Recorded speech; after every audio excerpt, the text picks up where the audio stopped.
एक बार की बात है, एक बहुत बड़ा नेता एक साधु के छोटे से आश्रम में गया, क्योंकि उसने बहुत सुना था उस साधु के बारे में और उसके मन में आया कि मैं एक बार जाकर के देखता हूं कि लोग इतनी तारीफ क्यों करते हैं उसकी। तो जब वो उस आश्रम में गया तो वहां पर एक छोटा सा कमरा था जहां पर एक कालीन बिछा हुआ था। वहां पर कुछ लोग बैठे हुए थे नीचे और साधु जी सामने बैठे हुए थे। कुछ सवाल जवाब चल रहा था। तो जैसे ही वो अंदर गया, वो अकेला नहीं था, उसके साथ में 4 बॉडीगार्ड्स भी थे और उसको ये आदत थी कि जहां पर भी वो जाता था लोग अपनी जगह से खड़े हो जाते थे, उसकी तरफ देखते थे, हाथ जोड़ते थे, अपना सर झुकाते थे। लेकिन यहां पर ऐसा कुछ भी नहीं हुआ। साधु ने उसकी तरफ देखा तक नहीं, क्योंकि वो साधु किसी के सवाल का जवाब दे रहे थे। लेकिन नेता को इस बात पे गुस्सा आ गया। नेता को लगा कि ये मेरी बेइज्जती है। तो उस नेता ने साधु की बात को बीच में ही काटते हुए थोड़ा गुस्से से कहा, मैं आपसे कुछ कहना चाहता हूं। साधु ने उसकी तरफ देखा और बोले, आप थोड़ी देर रुकिए, पहले मैं इनके सवाल का जवाब दे लूं, उसके बाद में मैं आपसे बात करूंगा। तब तक अगर आप चाहें तो आप बैठ सकते हैं। बस साधु का इतना कहने की देर थी। नेता का चेहरा गुस्से से लाल हो गया और फिर उसने अपना सारा गुस्सा उस साधु के ऊपर निकाल दिया। अभी तक वो नेता बहुत ही तमीज से बात कर रहा था, यानी कि आप कह करके बात कर रहा था। अब वो तू तड़ाक पे उतर आया। नेता ने उस साधु को कहा, तुझे पता भी है मैं कौन हूं और तू किससे बात कर रहा है।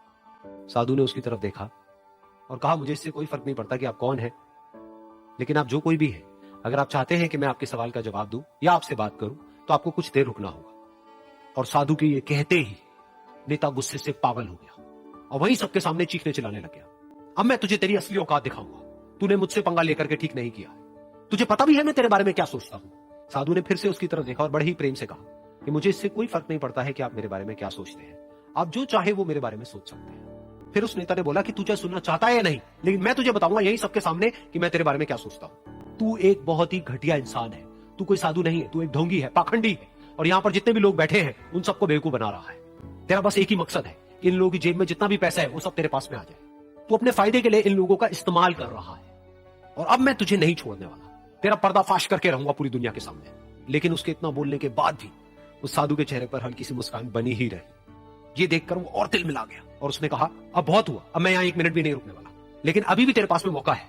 अगर मुझसे माफी मांगनी है या मुझसे कुछ कहना है तो कह सकता है। इतना सब होने के बाद भी साधु बिल्कुल शांत था और उनके चेहरे पर एक मुस्कान थी।